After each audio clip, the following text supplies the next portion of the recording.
Ça s'est passé au Japon, alors on en parle aujourd'hui dans l'actu de Japanorama. Dans la revue de presse aujourd'hui, le Japon franchit une nouvelle étape dans la lutte contre les abus sur les réseaux sociaux. Depuis dimanche, la préfecture de Totori, dans l'ouest du pays, a mis en application une ordonnance locale révisée qui permet aux autorités d'ordonner la suppression de publications en ligne jugées diffamatoires ou discriminatoires. En cas de refus, des amendes pouvant aller jusqu'à 50 000 yens peuvent être désormais infligées. Présentée comme une première au niveau local au Japon, cette ordonnance vise à renforcer la protection des droits humains face à la multiplication des discours de haine et des attaques personnelles sur Internet. Elle vient compléter la législation nationale entrée en vigueur en avril dernier qui oblige déjà les plateformes à traiter les contenus diffamatoires, mais sans donner aux autorités le pouvoir d'imposer directement leur retrait. Concrètement, le nouveau dispositif de Totori introduit une procédure en plusieurs étapes.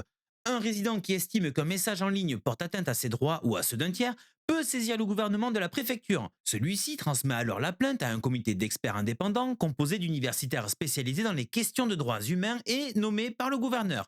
Si ce panel estime que la plainte est fondée, il peut recommander qu'une demande officielle de suppression soit adressée à l'auteur du message ou à l'opérateur du site concerné. En cas de refus ou d'inaction, le gouverneur est alors habilité à ordonner formellement le retrait du contenu.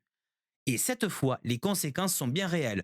Si l'auteur du message persiste à ne pas se conformer à l'ordre, son nom peut être rendu public et une sanction financière appliquée. Une mesure qui marque une rupture nette avec l'approche jusqu'à là prudente des autorités japonaises en matière de régulation du discours en ligne. L'ordonnance prend toutefois soin d'encadrer strictement son champ d'application. Elle rappelle explicitement que la liberté d'expression doit être respectée et que seules les publications visant des personnes identifiables peuvent faire l'objet d'une procédure. Les opinions générales, les critiques abstraites et les débats d'idées ne sont donc pas concernés.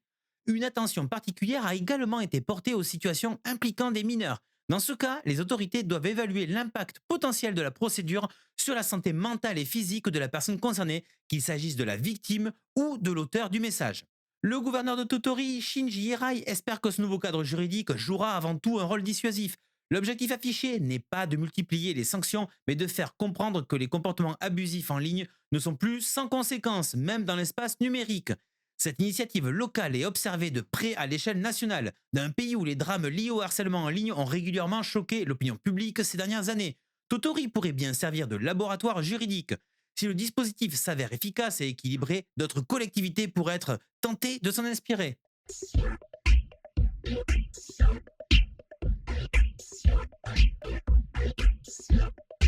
Ooh, push that button.